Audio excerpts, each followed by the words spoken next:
Hey dude, hi Anthony. Hello வியூவர்ஸும் வணக்கம். Back to learn to earn. நான் அருணோட பீரிஸ் சேனலில் பாட்காஸ்ட் பண்ணிட்டு இருக்கோம்.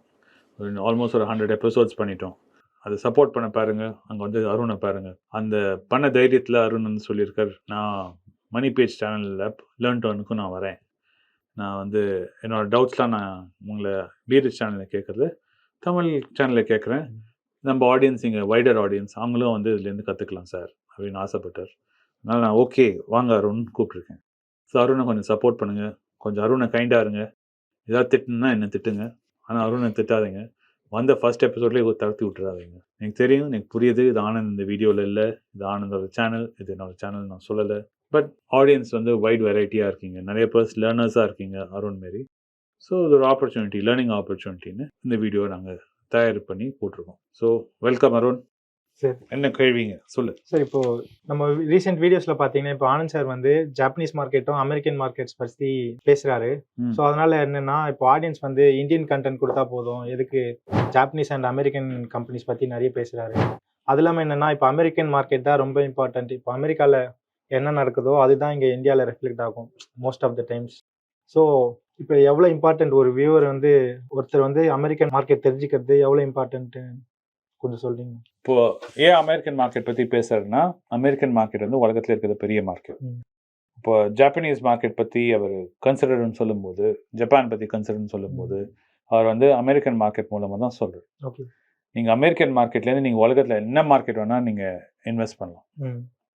ஏன்னா உலகத்துல இருக்க எல்லா மார்க்கெட்டும் அமெரிக்கன் மார்க்கெட்ல அது எப்படி இருக்கு நீங்க கேக்குறீங்க, எப்படி நீங்க எப்படி சொல்றீங்க. ஏடிஆர்னு இருக்கு, அந்த ஏடிஆர் இருக்குது ஒரு தனி வீடியோவே அதை பற்றி பண்ணலாம். அது ஒரு இன்ஸ்ட்ருமெண்ட், எப்படின்னா மியூச்சுவல் ஃபண்ட் இன்ஸ்ட்ருமெண்ட் மாரி.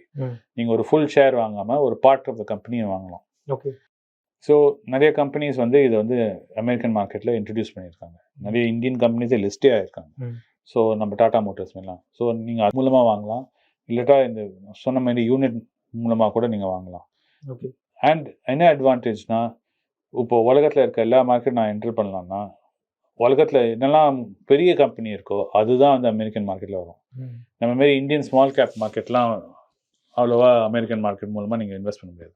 ஸோ ஒரு ஃபில்டராக இருக்குது. ரெண்டாவது, உலகத்தில் இருக்க எல்லாமே இருக்க பெரிய கம்பெனிலாம் அமெரிக்கன் கம்பெனி. இங்கே கூகுள் எடுத்துக்கோங்க, மைக்ரோசாஃப்ட் எடுங்க, கோகோ கோலா எடுங்க, ஃபோர்டு எடுங்க, எல்லாம் அமெரிக்கன் கம்பெனிஸ். அண்ட் அவாக்கு ஹிஸ்ட்ரியும் நிறையா இருக்குது. அந்த கம்பெனி நீங்கள் இன்வெஸ்ட் பண்ணுறீங்கன்னா நீங்கள் எடுத்து பேலன்ஸ் ஷீட்டை 20, 30, 40 இயர்ஸ் கூட பார்க்கலாம். சரிங்களா?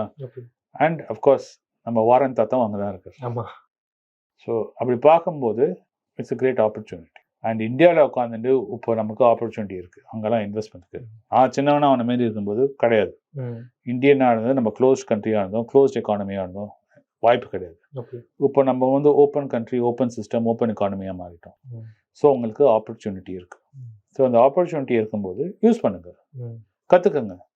என்ன இந்த சேனல் பார்க்கறதே எதுக்கு நீங்கள் பார்க்குறீங்க? ஸ்டாக் மார்க்கெட் பற்றி கற்றுக்கு தானே, டிஃப்ரெண்ட் பேசஸ். ஆமாம். ஸோ அதுவும் கற்றுக்கலாம். அண்ட் அனதர் திங் என்னென்னா, ஒன்று என்னமாரி வயசாகிடுச்சுன்னா உங்களுக்கு பசங்க இருக்காங்க, அந்த பசங்க அமெரிக்காவில் போய் படிக்க போகிறாங்க, அமெரிக்காவில் போய் வேலை செய்ய போகிறாங்க, நீங்கள் எஸ்பயர் பண்ணுறீங்க, அதுமாதிரி ஆசைப்பட்டீங்கன்னா நீங்கள் அமெரிக்கன் மார்க்கெட்டில் இன்வெஸ்ட் பண்ணும்போது அவங்களோட காலேஜ் ஃபீஸ், அவங்க போயிட்டு அவங்களுக்கு ஒரு வீடு வாங்கி கொடுக்குறது, இல்லை ஒரு வண்டி வாங்கி கொடுக்குறது ஈஸியாக இருக்கும்.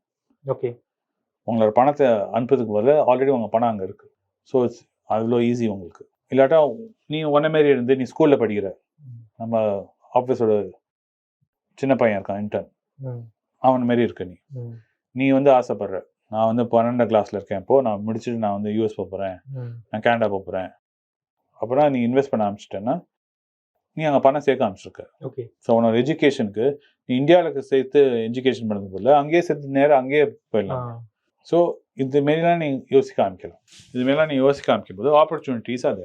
அண்ட் உலகமே நீங்கள் உங்களோட மார்க்கெட் ஆகிடும் அமெரிக்கன் மார்க்கெட் பார்க்கும்போது. இப்போ நான் இவ்வளோ பேசுகிறேனே, உடனே ஓடி போய் அமெரிக்கன் மார்க்கெட்டில் இன்வெஸ்ட் பண்ணுமான்னு அடுத்த கேள்வி உனக்கு தோணும்.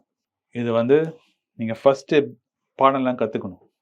அது என்னென்னா, ஃபஸ்ட்டு உங்கள் இருக்க டெட்டெல்லாம் மூடுங்க.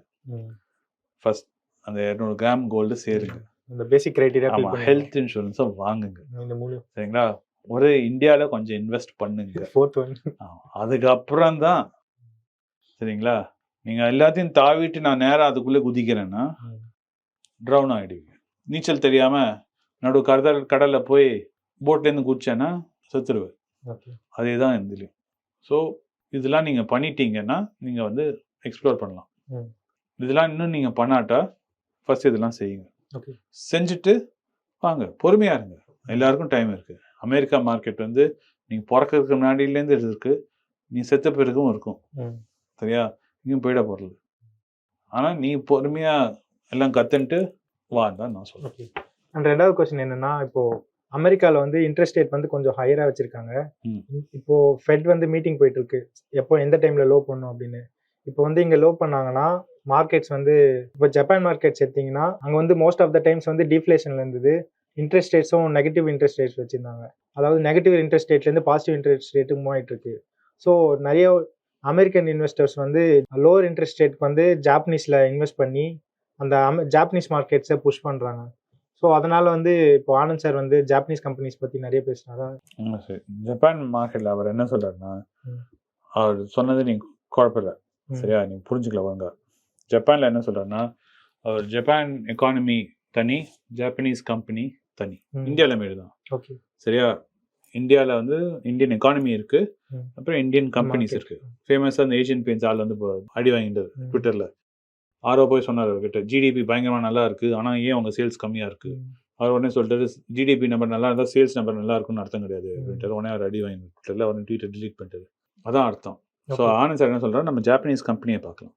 இந்த ஜாப்பனீஸ் கம்பெனியை பார்க்கும்போது நிறைய கம்பெனி வந்து அதோட வேல்யூவேஷன் பார்க்கும்போது ரொம்ப கம்மியாக இருக்குது. ஓகே.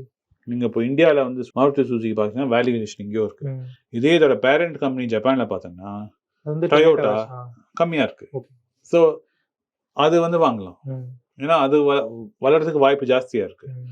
அப்புறம் இன்னொன்று என்னென்னா, அவர் பார்க்க கம்பெனிலாம் வந்து ஜப்பானில் இருக்கிறதுலாம் ஜப்பான் மார்க்கெட்டில் அவ்வளோவா விற்குது இல்லை. அதெல்லாம் குளோபல் கம்பெனி, உலகம் போகிற பிஸ்னஸ் செய்யுது, எல்லாம் டாலரில் ஏர்ன் பண்ணுது. அந்த டாலர்லாம் திருப்பி ஹெட் குவார்ட்டர்ஸ்க்கு வருது. அதெல்லாம் வந்து எண்ணா மாறுது. எண்ணா மாறும்போது வீக் எண் இருக்கிறதுனால நிறைய ஜாப்பனீஸ் கரன்சியாக மாறுது. அதோட ஏர்னிங்ஸ்லாம் பயங்கரமாக இருக்குது, அதனால வேல்யூவேஷன்லாம் கம்மியாக இருக்குது. ஸோ அதான் பார்க்குறது. பாக்கிலாம் நீ சொல்லதெல்லாம் உண்மை. Japanese interest rate, American interest rate, Japanese எண் வீக்காக இருக்குது, இன்ஃப்ளேஷன் ப்ரெஷர், ஏஜிங் பாப்புலேஷன், அதெல்லாம் உண்மை. பட் நீ அதில் இன்வெஸ்ட் பண்ணல, ஜாப்பனீஸ் கம்பெனிஸ். கரெக்ட். அதோட வேல்யூவேஷன், ஆமாம், அதோட வேல்யூவேஷனை பார்த்து அந்த வேல்யூவேஷனுக்கு நீ கரெக்டாக இருக்கான்னு பார்த்து அதில் இன்வெஸ்ட் பண்ணுறது. நீ இந்தியாவில் எப்படி ஐடிசி பிஇ ரேஷியோ பார்த்து இன்வெஸ்ட் பண்ணுறியோ அதே ரூல் தான் அங்கேயும். ஓகே. இதே தான் நம்ம பார்க்குறோம். இது வந்து ஜப்பானில் மாத்திரம் ட்ரூ இல்லை, இது வந்து நீ உலகத்தில் எந்த கம்பெனியை வேணால் நீ பார்க்கலாம். அதுமாரி ஜெர்மனியில் கம்பெனி பார்க்கலாம். ஆனால் இது மோஸ்ட் இம்பார்ட்டண்ட் என்னென்னா, நீ இந்தியாவில் எப்படி ஸ்டாக் அனலைஸ் பண்ணுறியோ அதே மெத்தட் தான் யூஸ் பண்ணலாம்னா. ஆனால் அந்த நம்பர்ஸ்லாம் வந்து ஹையாக இருக்கா லோவாக இருக்கா, நீ அதோட அந்த ஊரோட ஹிஸ்டாரிக் இதெல்லாம் கான்டெக்ஸ்ட்டாக பார்க்கணும். இப்போ இந்தியன் ஸ்டாக் மார்க்கெட் மாதிரி ஜப்பானீஸ் ஸ்டாக் மார்க்கெட். ஸோ இந்தியாவில் வந்து ஆவரேஜாக வந்து பிஇ ரேஷியோ 20ன்னு நம்ம பார்க்குறோம். ஜப்பான்லையும் 20 நீ ரிசர்ச் பண்ணி கண்டுபிடிக்கணும். இல்லை நீ ஜெர்மனி போகிறேன்னா ஜெர்மனிலையும் அந்த கம்பெனி வந்து ஹிஸ்டாரிக்காக 20ல் இருந்தால் அது சீப்பாக எக்ஸ்பென்சிவாக நீ பார்க்கணும். ஓகே. மொட்டையா வந்து நீ இந்தியாவில் இருக்க நம்பர்ஸ் வச்சுட்டு ரேஷியோ வச்சுட்டு அப்படியே அங்கே போய் வாங்க முடியாது. வாங்கினா நீ மாட்டிக்கலாம். So keep this in mind. UK, Sweden, Netherlands இங்கே வேணால் இன்வெஸ்ட் பண்ணுங்கள். ஆனால் மேக் ஷூர் நீங்கள் ஒழுங்காக புரிஞ்சுட்டு அனலைஸ் பண்ணி தெரிஞ்சுட்டு இன்வெஸ்ட் பண்ணுங்க. கண்ணை ஓடிட்டு இன்வெஸ்ட் பண்ண பார்த்தீங்கன்னா மாட்டிப்பீங்க. இப்போ ஜாப்பனீஸ் என் வந்து வீக்கன் ஆகிட்டு இருக்கு, $150 போயிட்டு இருக்கு. ஸோ அதனால ஜாப்பனீஸ் கம்பெனிஸ் நல்லதா இல்லை கெட்டதா? டொமெஸ்டிக்காக இருக்க கம்பெனிஸு கஷ்டம். இந்தியாவில் இருக்கிற ரூல்ஸ் தான் அவாக்கும். ஸோ அவள் வந்து பயங்கரமாக இம்போர்ட் பண்ணுறாங்க, ஜாப்பனீஸ்க்கு இம்போர்ட் பண்ணி. ஏன்னா ஜப்பானில் வந்து முக்கால்வாசி ப்ராடக்ட்லாம் செய்யறது கிடையாது. சரியா? அதெல்லாம் அவங்க உள்ளே கொண்டு வராங்க, உள்ளே கொண்டு வந்து ஜாப்பனீஸ் பப்ளிக்கு விற்கிறாங்க. சரிங்களா? அதில் மாட்டின்ட்டாங்கன்னா, அதுமாரி டொமெஸ்டிக் கம்பெனி இம்போர்ட் பண்ணி ஜாப்பனீஸ் பீப்புளுக்கு விற்குதுன்னா அந்த கம்பெனிலாம் பயங்கரமாக அடிபடும். ஓகே. சரியா? அங்கே ஆல்ரெடி கன்சியூமர் சென்டிமெண்ட் வந்து கம்மியாக இருக்குது. டீஃப்ளேஷன் எதுக்கு வருதுன்னா, people don't want to buy, so price is collapsing. அதனால தான் விலை இறங்குது. ஏன் விலை வீக்கன்னா ஜனங்க வந்து வாங்க மாட்டேங்கிறாங்க. இப்போ வேஜ் இன்க்ரீஸ்லாம் கொடுத்து எல்லாம் நல்லா இருக்குன்னு சொல்லி கொஞ்சம் தெம்பாக்கினா இந்த வீக் எண்ணுனால என்ன ஆயிடுச்சுன்னா அந்த தெம்புலாம் போயிடுது. நீ ஒரு $10 ஜாஸ்தி சம்பளம் வாங்குற, ஆனால் எல்லா வேலையும் ஒரு $20 எடுத்துனா அந்த $10 வாங்கி என்ன பிரயோஜனம்? அதான் ஆயிட்டு இருக்கு. ஸோ அந்த டொமஸ்டிக் கம்பெனிஸ்லாம் அடி வாங்குது.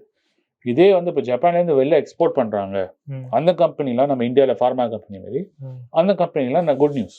ஓகே, அவருக்கு வந்து அவரோட overheads have come down.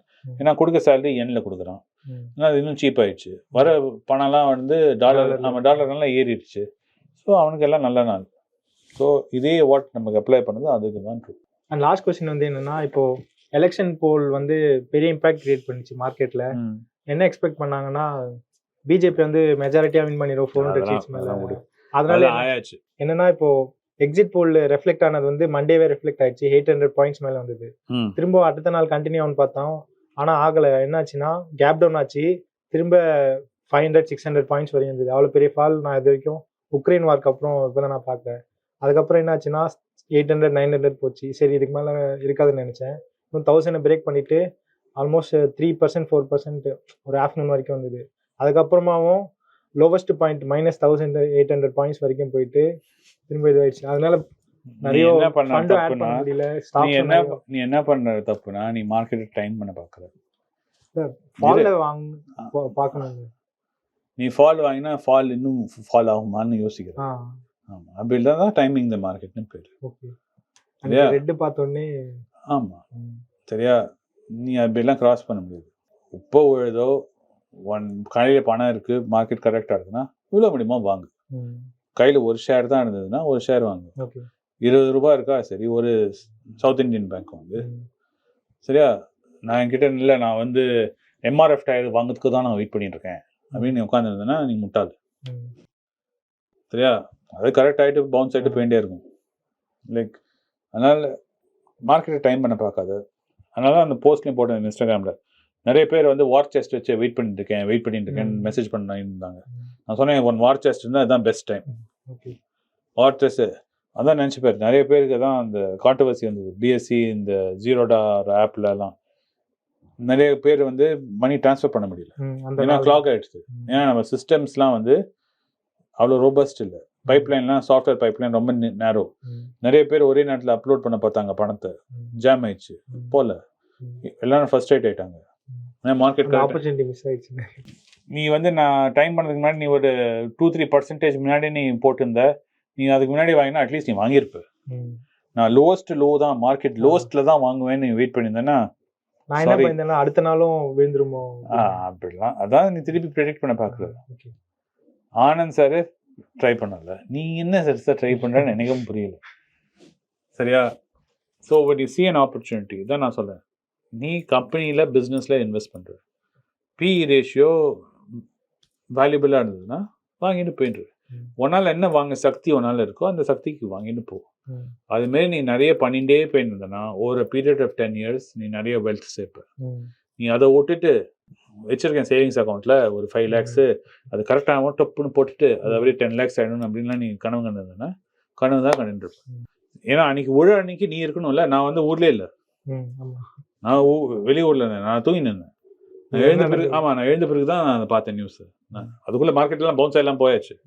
அதுமாரி ஒன் நிலைமை இருந்ததுன்னா நீ 1 கோடி சேர்த்து வச்சிருக்க, மார்க்கெட் கரெக்டாக ஒரு வேலையும் பண்ணாமல் மார்க்கெட்டே பார்த்துட்டு இருப்பேன். நான் சொல்கிறேன். சரியா, அந்த நேரத்துக்கு இன்வெஸ்ட் பண்ணிட்டு போயிட்டே இரு, டைமை வேஸ்ட் பண்ணாது. வேற என்ன? சரி, இப்போ வந்து ஸ்டேபிள் கவர்மெண்ட், அதாவது மெஜாரிட்டி கவர்மெண்ட் ஃபார்ம் பண்ணல, கோயலிஷன் கவர்மெண்ட் தான் இருக்குது. ஸோ இதனால எதனா இம்பாக்ட் இருக்குமா? டெஃபினட்டாக இம்பாக்ட் இருக்கும். நியூஸ் வர இம்பாக்ட் ஆகும். ஆனால் இப்போ நியூஸ் வரும், எப்படி இந்த நியூஸ்க்கு ரியாக்ட் ஆகும்னு தெரியும், சொல்ல முடியாது. நிறைய நியூஸ் ரியாக்ட் ஆகும்னு நம்ம எல்லாம் நினச்சோம், மார்க்கெட் ரியாக்டே ஆகல. நம்ம ரியாக்ட் ஆகாதுன்னு நினச்சோம், ஆனால் ஒரேடியாக ரியாக்ட் ஆகிடுச்சு. ஸோ சொல்ல முடியாது. ஸோ அதெல்லாம் திருப்பி நீ டைம் பண்ண பார்க்குறது. அஃப்கோர்ஸ் கோலிஷன் கவர்மெண்ட்டில் ஆப்பர்ச்சுனிட்டி வரும். அந்த ஆப்பர்ச்சுனிட்டிக்காக நான் வெயிட் பண்ணிட்டு இருப்பேன்னா கிரேசி. அது போல நீ நீ உன்னோட பட்டாஸ் லிஸ்ட் கொடுத்த லிஸ்ட் வச்சுருக்கல, அதில் ஏதாவது மீட் ஆடுதுன்னா உன் கையில் ஒரு 10 ரூபா இருந்தால் அதை வாங்கிட்டு போயிட்டே இரு. நீ ஏதாவது பயங்கரமாக கரெக்ட் ஆச்சுன்னா 10 ரூபா வாங்காமல் 20 ரூபா வாங்க. அதுக்குன்னு உடனே போய் 200 ரூபா 2000 ரூபா வாங்காது. நீ டெய்லி 10 ரூபா 20 ரூபா தான் வாங்கியிருக்கேன்னா அதை டபுள் பண்ணி வாங்க. அப்போ டிப் ஆகும்போது வாங்க. கன்சிஸ்டண்டாக பண்ணிடு. இது நிறைய வீடியோ பண்ணியிருக்கேன், இதுமாரி காமிச்சிருக்கேன். இதுமாரி மார்க்கெட்டை டைம் பண்ணி டிப்பில் வாங்கிட்டு, சரியா, கம்பேர்ட் டு சம்மன் வந்து எவ்ரிடே போட்டுன்னு போயிட்டு இருக்கோம். கம்பேர் பண்ணும்போது எவ்ரிடே போட்டுன்னு இருக்கோம் வந்து 25 years டைம் பீரியடில் இந்த மார்க்கெட்டை டைம் பண்ணவொடனே ஹாலோவாக பீட் பண்ணுவோம். பட் இதெல்லாம் காமிச்சா நம்ப மாட்டேங்க, ஏன்னா போரிங் இது. ஓகே. ஏன் அவன் நீ இன்வெஸ்ட் பண்ண மாட்டேங்கன்னா அது ரொம்ப போரிங்காக இருக்கும். ஏதாவது எக்ஸைட்டிங்காக இருக்கணும், ஒரு F1 ரேஸ் மாரி. அப்போ தான் கொஞ்சம் இன்ட்ரெஸ்டிங்காக இருக்கும். அப்போ நான் என்ன பண்ண முடியும்? அதான் நான் சொன்னேன் அந்த பையன்கிட்ட, வேறு ஏதாவது ஒரு இன்ட்ரெஸ்ட் ஹாபி டெவலப் பண்ணிக்கோ. இதுமாரி இன்வெஸ்ட்மெண்ட்டாக வச்சுட்டு கேம்பிள் பண்ணாது. Investment in gambling are 2 separate things. Okay. சரியா? Don't look for excitement in investing. இல்லை ஃபியர் இருந்தது, இன்னும் ஃபால் இருக்குமோ அப்படின்னு, அதனால. அதே தான் greed. Fear and greed are the same, two sides of the same coin. Okay. இந்த பக்கம் பார்த்தேன்னா greed, அந்த பக்கம் பார்த்தேன்னா fear. Fear and greed are the same emotion, my friend. Just different ways of looking at it. சரியா? Okay. Anyway இந்த video பார்த்ததுக்கு மிக்க நன்றி. எங்கள் அருணை சப்போர்ட் பண்ணுங்க. போய் அவரோட பாட்காஸ்ட்டை முக்கியமாக பாருங்க. பி ரிச்ல காலையில் போடுறாரு. என்னோட வீடியோ கூட பார்த்தாலும் பரவாயில்ல, எல்லாமே பரவாயில்ல, என் வீடியோ பார்க்காட்டாலும் பரவாயில்ல, அவர் வீடியோவை கட்டாயம் போய் பாருங்க. அவரை சப்போர்ட் பண்ணுங்க. Young man, support him please. Thank you. Thank you.